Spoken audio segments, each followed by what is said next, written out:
Assalamualaikum teman-teman, selamat berjumpa lagi dengan saya Roman dan masih tetap di channel Roman ya. Nah, di kali ini saya ditemani oleh channelnya Inspirasi Hidup Sehat. Sebetulnya kita udah sering ya bikin video itu, kadang di sawah, kadang di mana aja, karena kita itu adalah Upin Ipin. Upin Ipin versi asam lambung teman-teman ya.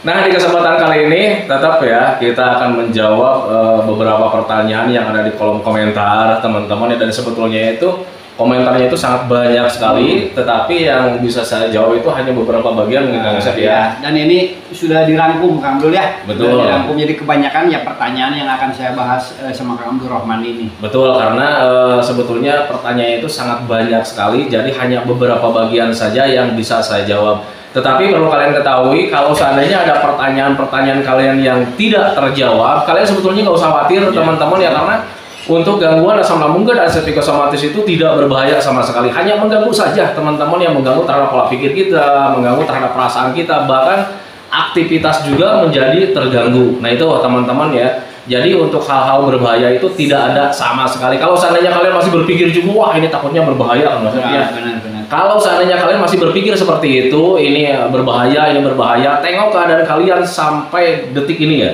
Apakah kalian sudah mati kan tidak? Nah itu teman-teman, itu jadi patokan buat kalian. Ternyata gangguan asam lambung dan psikosomatis itu tidak berbahaya, hanya mengganggu saja. Nah itu teman-teman ya. Nah, sebelum tanya jawabnya dilanjutkan, seperti biasa teman-teman ya, bagi teman-teman yang belum subscribe channelnya, Subscribe dulu. mohon videonya di subscribe dulu, karena untuk subscribe itu tidak memerlukan biaya, tidak memerlukan pendaftaran. Jadi subscribe itu adalah hal yang sangat mudah sekali bagi teman-teman lakukan ya. Jadi teman-teman itu cukup memijit saja tulisan subscribe, biar kenapa? Jujur ya, biar videonya itu cepat berkembang dengan baik. Dan kalau seandainya videonya itu berkembang dengan baik, sudah barang tentu itu akan menambah semangat buat kita semua gitu teman-teman ya, agar terus share tentang seputaran gangguan asam lambung dan psikosomatis. Nah itu teman-teman ya. Dan kemudian bagi teman-teman yang baru bergabung juga, seperti biasa juga, kalau seandainya kalian mau bertanya tentang seputaran gangguan asam lambung dan psikosomatis, alangkah baiknya kalian tonton dulu video-video saya sebelumnya, karena untuk seputaran gangguan asam lambung dan psikosomatis semuanya sudah di-share ya. Dari pengalaman kita yang terkena gangguan asam, kemudian merasakan 1001 macam sensasi yang sangat tidak nyaman, Yang itu sangat menggiurkan. betul. Itu sebetulnya udah di-share teman-teman ya, termasuk cara menangani setiap sensasi yang hadir. Nah, makanya biar lebih jelas, biar lebih detail, alangkah baiknya kalian tonton dulu video-video saya sebelumnya, video-video kita berdua. Nah itu teman-teman ya. Langsung saja Ya, biar nggak terlalu lama ya waktunya. Nah teman-teman sekalian, ini adalah beberapa pertanyaan yang sudah kami rangkum. Dan ini menyangkut kepada keseluruhan pertanyaan yang kebanyakannya gitu teman-teman ya, mayoritas pertanyaannya. Yang pertama itu yaitu sedih melihat tangan, wajah, dan berat badan turun, katanya Kang Abdul ya. Betul. Drastis seperti bukan diri sendiri. Nah, betul ya. Itu. Untuk orang-orang yang terkena gangguan asam lambung dan psikosomatis, memang rata-rata nih ya selalu memperhatikan keadaan diri sendiri teman-teman ya. Kita tambah pucat, wah kadang setiap hari itu selalu bercermin. Kenapa nih gue pucat nih? Kemudian apalagi kalau seandainya berat badannya itu turun teman-teman ya, kadang kalau seandainya berat badan turun itu kadang kita berpikirnya itu kemana-mana teman-teman ya, apalagi orang yang terkena anxiety disorder teman-teman ya, selalu mengait-ngaitkan ke hal-hal yang berbahaya. Wah, jangan-jangan gue nih mendekati kematian nih. Nah itu teman-teman ya, padahal kalau seandainya kalian memahami apa yang terjadi, itu sebetulnya kalian itu tidak akan mengalami ketakutan, dan kemudian kalian juga nanti bisa menindaklanjutinya itu dengan mudah teman-teman ya. Betul. Orang-orang yang terkena gangguan asam lambung dan psikosomatis, kenapa berat badannya itu suka turun teman-teman, itu merupakan hal yang wajar teman-teman. Yang pertama karena wajar sebetulnya ya, karena medisnya sedang terganggu, pencernaan kita sedang terganggu. Kalau seandainya pencernaan kita sedang terganggu, kalian mengkonsumsi makanan yang banyak vitamin juga, itu nilai kebaikan dari makanan tersebut itu tidak terserap sempurna oleh tubuh kita. Alhasil sudah pasti ya, kebutuhan untuk tubuhnya itu tidak terpenuhi setiap harinya. Sudah pasti nanti ya berat badan juga terpengaruh kalau saya ya. Nah, jadi kurus. Kadang-kadang disertai juga malas makan tanpa terasa, tanpa disadari. Betul. Kita itu malas makan karena mau makan banyak sensasi, banyak takut kan dulu ya. Kita hanya ngeceknya badannya saja, sedangkan padahal kita itu ya justru kurang makan, Kang Abdul ya. Ya betul, karena memang ada kalanya orang yang asam itu malas makan. Malas makan karena setiap harinya itu merasa kenyang gitu, karena ya sebetulnya bukan kenyang karena makanan ya, karena memang ada gelembung gas ya di dalam lambungnya.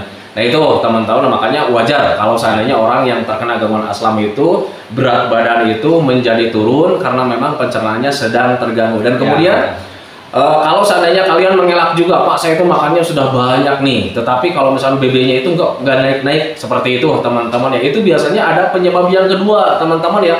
Orang yang terkena gangguan asam lambung dan psikosomatis selalu diikuti dengan stres, terlalu banyak pikiran, banyak ketakutan di situ. Tanpa disadari di situ ada stres. Dan kalau seandainya ada stres, sudah pasti nanti bisa menguras energi kita dengan cepat, teman-teman ya. Nah itu, kalau seandainya kalian bertanya juga, apa betul nih orang stres terlalu banyak pikiran itu bisa menguras energi kita dengan cepat? Hasil kebutuhan untuk tubuhnya itu tidak terpenuhi setiap harinya, sudah pasti ya berat badan juga terpengaruh.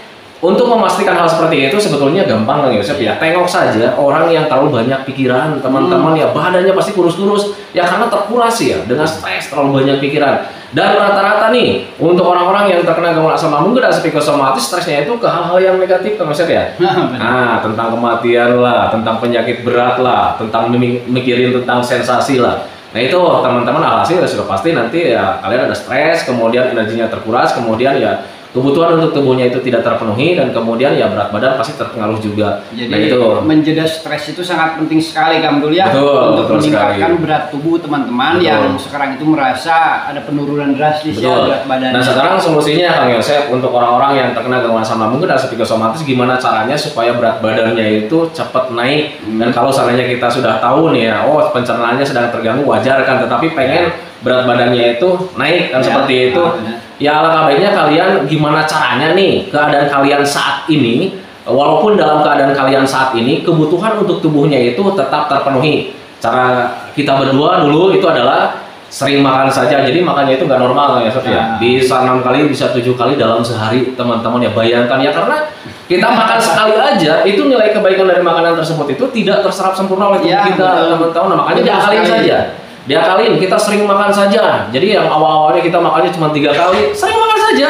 Nah itu teman-teman, itu yang pertama. Kemudian yang keduanya, hindari pengurasnya. Apa itu pengurasnya? Stres, terlalu banyak pikiran. Nah tetapi untuk mengalihkan pikiran itu kadang sulit. Ya karena setiap harinya itu orang yang terkena anxiety disorder itu berpikirnya itu tentang kematian setiap harinya, bahkan setiap detiknya ya. Nah makanya solusinya adalah belajar masa bodoh saja teman-teman ya, karena kita sudah tahu bahwa gangguan asam lambung dan psikosomatis ini tidak menyebabkan kematian. Nah itu teman-teman, makanya belajar masa bodoh saja, selebihnya kalian bersenang-senanglah, melakukan aktivitas yang menyenangkan. Nah itu teman-teman, dengan catatan tidak meninggalkan 3 P-nya. Pola makan tetap dijaga, pola hidup tetap dijaga, kemudian pola pikir juga tetap dijaga. Selebihnya kalian bersenang-senang saja teman-teman. Jadi selalu mengupayakanlah gimana caranya supaya hati dan pikiran kita itu tetap senang, karena dengan pikiran senang itu bisa mengalihkan pola pikir kita yang selalu negatif. Nah itu teman-teman ya. Nah teman-teman sekalian, itu yang pertama ya. Ini yang kedua agak berkaitan juga ya dengan berat badan nih. Sudah jarang sensasi hadir, makan sudah enak katanya, tetapi berat badan belum juga naik kan.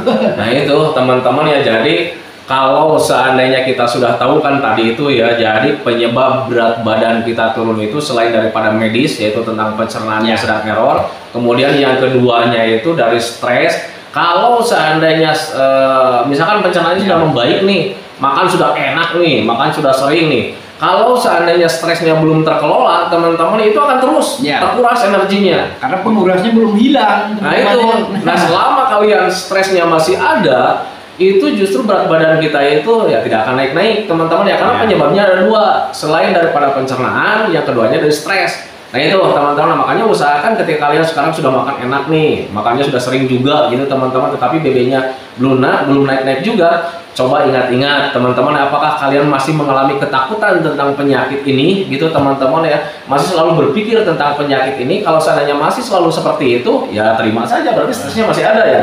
Nah itu, makanya hilangkan stresnya dengan cara ya tetap melakukan aktivitas yang menyenangkan, biar kita itu tidak selalu kepikiran ke hal-hal negatif. Nah itu teman-teman ya. Dan yang ketiganya teman-teman ya, ini berkaitan dengan sensitivitas pikiran Kang Dul. Karena kalau mendengar orang yang sakit, katanya suka timbul kecemasannya itu. Betul.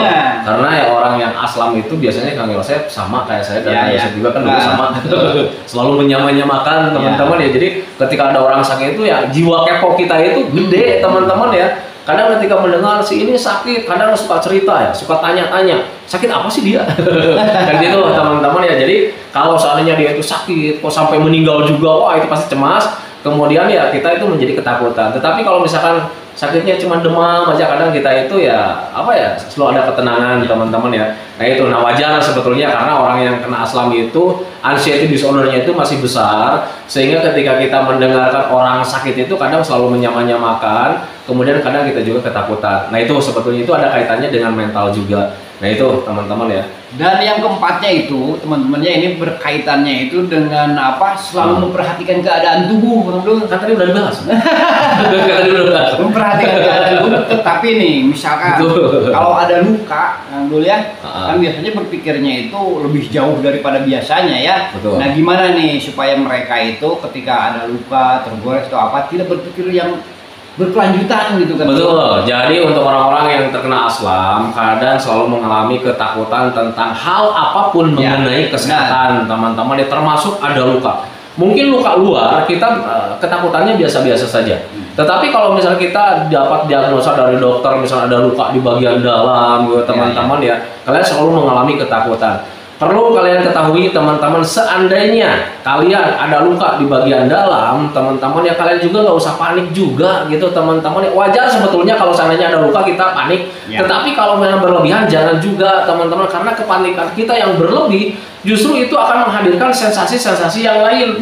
Nah dampak-dampak dari efek ketakutan kita tersendiri teman-teman ya. Nah kenapa kita tidak usah ketakutan ketika seandainya ada luka misalnya di bagian dalam?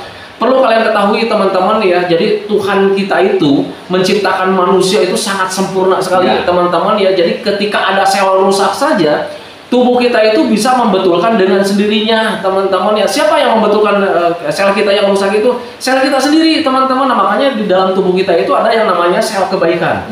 Nah jadi ketika ada luka itu diperbaiki oleh sel kita sendiri teman-teman. Contoh kecil, kalau seandainya kalian ada luka di bagian luar nih, tergores misalnya seperti itu teman-teman ya, tanpa kita kasih obat obat pengering, tanpa kita kasih obat-obatan, itu nanti bisa mengering dengan sendirinya walaupun tanpa diobatin teman-teman. Siapa yang mengobatinya? Siapa yang memperbaikinya? Sel kebaikan kita sendiri teman-teman ya. Nah sekarang sel kebaikan sendiri kita itu lahir dari mana? Dari makanan-makanan yang penuh protein. Nah makanya saya selalu menganjurkan sama teman-teman itu, orang yang terkena gangguan asam lambung dan psikosomatis itu selalu dianjurkan untuk mengkonsumsi makanan-makanan yang penuh protein, entah itu protein hewani, entah itu protein nabati teman-teman ya. Alangkah baiknya sering dikonsumsi saja seperti itu teman-teman ya.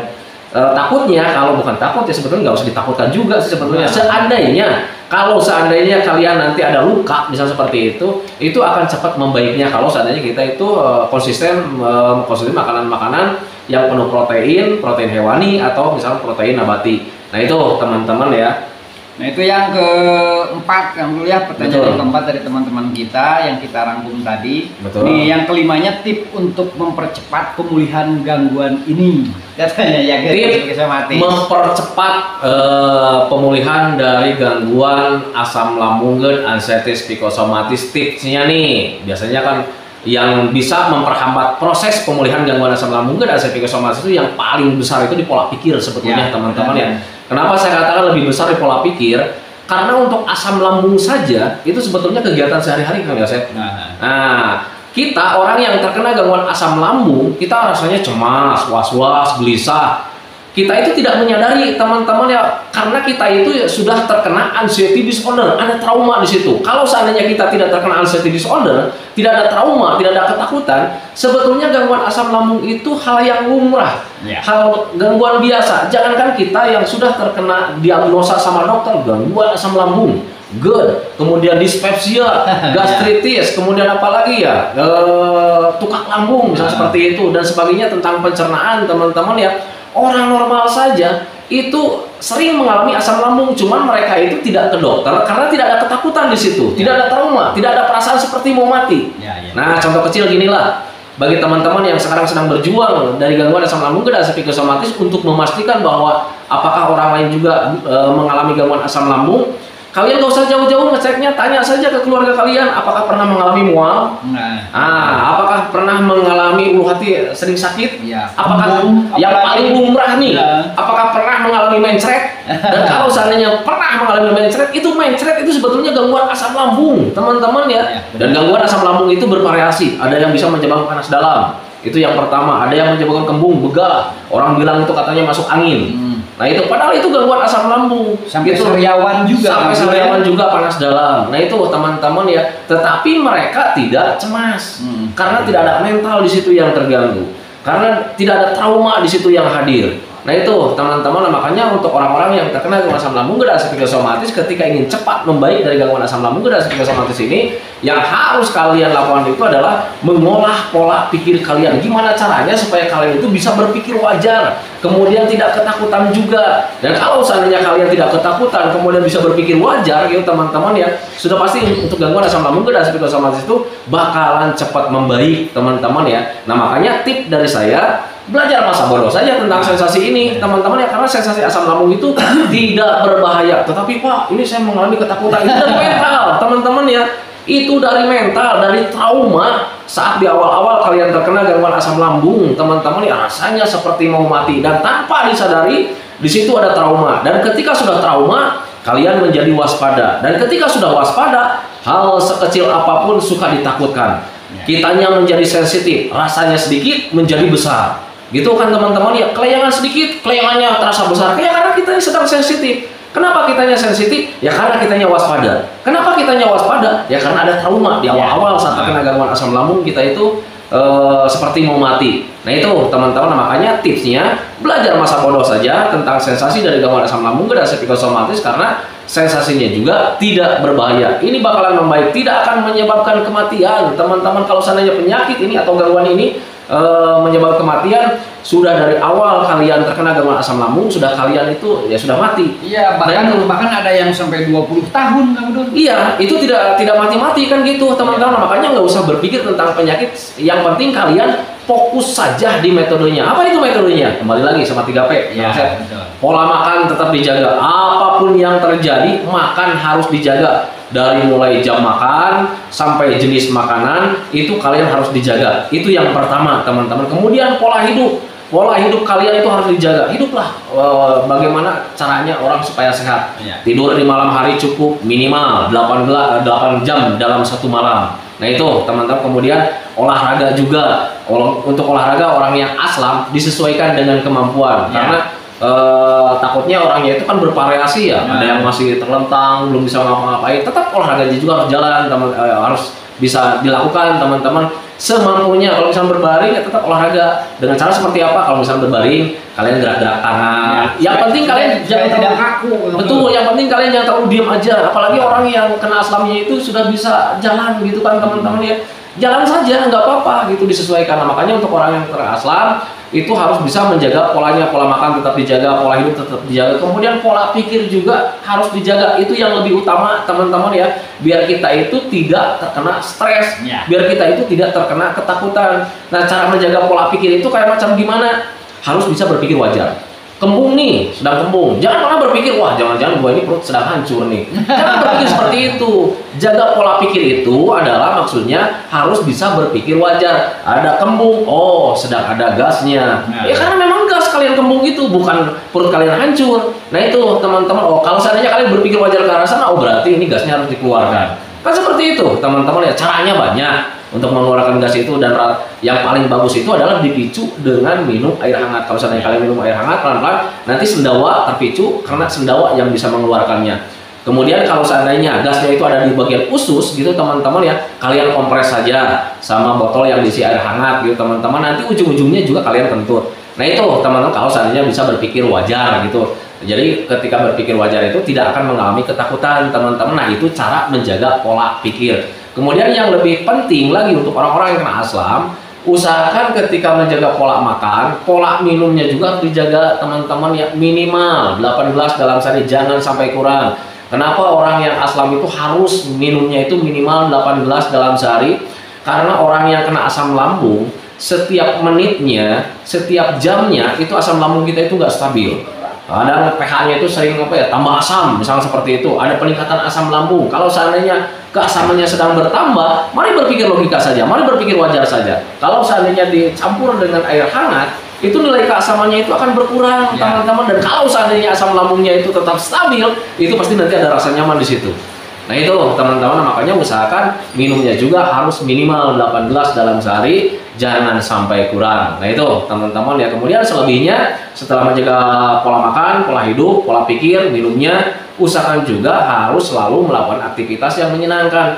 Harus selalu mengupayakan lah gimana caranya supaya hati dan pikiran kita itu tetap senang, biar terhindar dari stres. Karena gangguan ini lebih dominan 99% itu dari pikiran teman-teman. 1%-nya cuma asam lambung. Menjaga pola makan saja sudah beres sebetulnya, tetapi kadang pikiran kita itu yang lebih mengganggu. Dan ketika pikiran kita terganggu, ada stres di situ, itu bisa memicu asam lambung kita itu nggak normal kembali. Dan teman-teman sekalian, jika teman-teman merasa tidak yakin dengan apa yang dikatakan Abdul Rahman, ini adalah salah satu buktinya. Ada yang berkomentar Kang Dul ya di channel saya. Dan dia itu sudah bisa aktivitas kemana-mana, kerja sudah biasa, mau apapun pokoknya sudah bisa, malah termasuk pekerjaan yang berat-berat. Tetapi di dalam pikirannya itu tetap saja merasa sakit, kamu tuh. Nah, itu ada kalanya ya. Itu orang yang terkena gangguan asam lambung dan psikosomatis itu sudah sehat, tapi merasanya itu masih merasa sakit. Nah itu masih berkaitannya dengan mental juga, karena ya orang yang kena asam lambung itu biasanya ada trauma. Yang namanya trauma pasti berkaitannya itu dengan mental. Jadi ketika mental kita itu menjadi mental tempe, kadang kurang kepercayaan diri itu kadang suka hilang, merasa padahal udah sehat ya tapi merasa sakit gitu. Nah itu yang mengganggu gitu teman-teman ya. Nah sekarang bagaimana cara mengusir hal seperti itu? Ya kembali lagi belajar masa bodoh saja. Masa bodoh gue mau ngapa-ngapain juga, masa bodoh gue mau sakit juga, toh yang penting tidak berbahaya aja. Ini hanya mengganggu saja ya, karena hanya mengganggu saja. Aktivitas kita terganggu, mau ngapa-ngapain serba terbatas, kurang percaya diri di situ. Gua mampu nggak nih lawan ini? Nah itu teman. Kemudian sampai pola pikir juga terganggu, yang seharusnya kita itu berpikirnya itu bervariasi ya. Ada kesenangan, ada kesedihan. Nah saat terkena asam berpikirnya itu tentang penyakit melulu. Nah itu Kang Yosef, semuanya serba terganggu. Nah itu Kang Yosef. Ada lagi nggak? Nah yang terakhir Kang Dul, berikan tips untuk teman-teman kita nih yang belum sembuh ya, supaya pikiran mereka itu tidak selalu saja kepada pikiran yang negatif, Kang Dul. Ini ya, orang yang terkena gangguan asam lambung dan psikosomatis masih belum bisa berpikir wajar ya, karena memang terganggu ya dengan ketakutan-ketakutan. Sebetulnya untuk pertanyaan ini udah nggak usah dijelaskan sebetulnya. Ya, jadi bagaimana cara mengalihkan pola pikir kita itu agar tidak berpikir selalu yang negatif.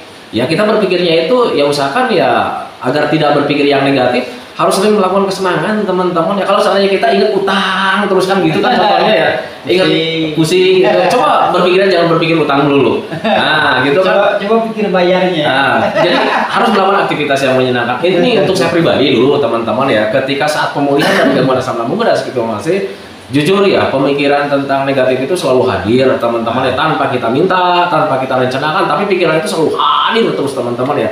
Nah cara mengalihkannya itu hanya dengan kesenangan teman-teman ya, melakukan aktivitas yang menyenangkan. Kalau seandainya kita melakukan aktivitas yang menyenangkan di awal-awal, memang tetap ya tangan sih mengerjakan hal-hal yang menyenangkan gitu teman-teman ya, mata juga melihat ke hal-hal yang menyenangkan, tetapi kadang pikirannya itu tetap aja ke penyakit.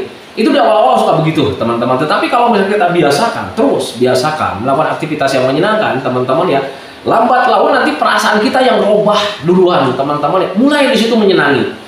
Dan ketika kita mulai menyenangi apa yang kita lakukan teman-teman ya, nanti pikiran kita juga mengikut ke hal-hal yang menyenangkan itu. Dan kemudian timbul selanjutnya itu punya rencana-rencana, ini nih menyenangkan nih, besok gua mau bikin apa lagi nih. Nah itu di awal-awal teman-teman, di awal-awal ketika kalian pola pikir kalian yang selalu negatif teralihkan ke hal-hal yang positif di situ. Ketika teralihkannya itu perubahannya itu adalah kita itu nanti punya rencana-rencana tersendiri teman-teman ya. Wah ini asik nih jalan-jalan nih ke tempat ini, cuma sekarang bosen nih. Wah besok jalan-jalan mau ke tempat sana kan gitu. Kadang ngeset ya. Mau ke Belayung. Nah contoh kecil dulu nih, kita berdua nih, itu kan ya, mancing nih di tempat itu udah mulai bosan nih kan ya. Nah mulai di situ timbul, mancingnya kemana lagi nih? Kan gitu teman-teman ya. Kita ke Curug Layung, ternyata di sana ada dogi. Kejar dia. Nah itu teman-teman, jadi cara mengalihkan pola pikir dari yang negatif itu adalah tetap melakukan aktivitas yang menyenangkan, walaupun di awal-awal ketika kita melakukan aktivitas yang menyenangkan itu nggak ada rasa senang-senang. Tetapi kalau misalnya kita biasakan terus, nanti juga kita akan bisa teman-teman ya. Ingat ada pepatah mengatakan kita itu bisa karena terbiasa. Nah makanya mulai dari sekarang ketika kalian melakukan aktivitas yang menyenangkan, tidak menyenangkan juga teman-teman, lakukan terus teman-teman ya. Jangan pantang menyerah teman-teman ya. Itu jadi untuk orang yang aslam itu harus penuh semangat sebetulnya. Ya, benar, nah itu teman-teman ya. Ada lagi ya Mas? Sudah kamu tuh beres semua. Oh beres semua. Nah itu teman-teman ya videonya atau jawaban-jawaban yang ada dari pertanyaan yang ada di kolom komentar teman-teman ya. Semoga saja jawaban-jawabannya itu bisa mencerahkan kalian. Semoga jawaban-jawabannya itu menjadi wawasan buat kalian ya. Kalau seandainya tidak menjadi wawasan juga, minimal sebagai peneman lah, menemani kalian yang sekarang sedang merasakan tidak nyamannya dari gangguan asam lambung dan psikosomatis. Kemudian seperti biasa, sebelum saya akhiri videonya, saya selalu mendoakan sama teman-teman itu yang sedang berjuang, semoga saja cepat sehat lagi, cepat sembuh lagi, cepat kembali lagi keadaan kalian yang dulu, baik semangatnya, moodnya, tertawanya. Pokoknya kehidupan kalian yang berwarna itu semoga saja cepat kembali lagi. Amin. Karena memang saya yakin 100% bahwa keadaan kalian yang dulu itu sangat dirindukan sekali. Nah itu teman-teman ya. Kemudian doakan kita berdua juga teman-teman ya, agar kita berdua itu tetap sehat, tetap kuat, tetap ceria, agar masih bisa tetap menemani kalian. Dan sebelum saya akhiri videonya juga teman-teman ya, tengok juga channel Inspirasi Hidup Sehat. Kalian tanyakan nanti seputaran sensasi sama dia teman-teman ya, karena dia juga mantan asam lambung dan psikosomatis. Ketika kalian sekarang menderita, nah dia juga sama dulu menderita, sempat nangis juga, kemudian sempat apa ya, sempat tidak percaya juga kalau seandainya ini itu bakalan membaik, sempat turun juga mentalnya, bahkan sering bertanya juga, apa benar saya itu bakalan sembuh, apakah saya itu akan seperti ini selamanya. Dia juga selama seperti itu, dan saya juga sama seperti itu teman-teman. Makanya bagi teman-teman yang kalau seandainya kalian bertanya di channel saya kemudian jarang terjawab teman-teman ya, karena memang saya aktivitas banyak sekali sekarang, kalian bisa mengunjungi channelnya Inspirasi Hidup Sehat. Kalian boleh ditanya di sana, nanti juga biasa dijawab lewat video seperti ini. Nah itu teman-teman ya, makanya silakan kunjungi channelnya Inspirasi Hidup Sehat, sama semuanya juga. Nah itu teman-teman ya. Nah itu teman-teman ya videonya, saya akhiri videonya. Assalamualaikum warahmatullahi wabarakatuh.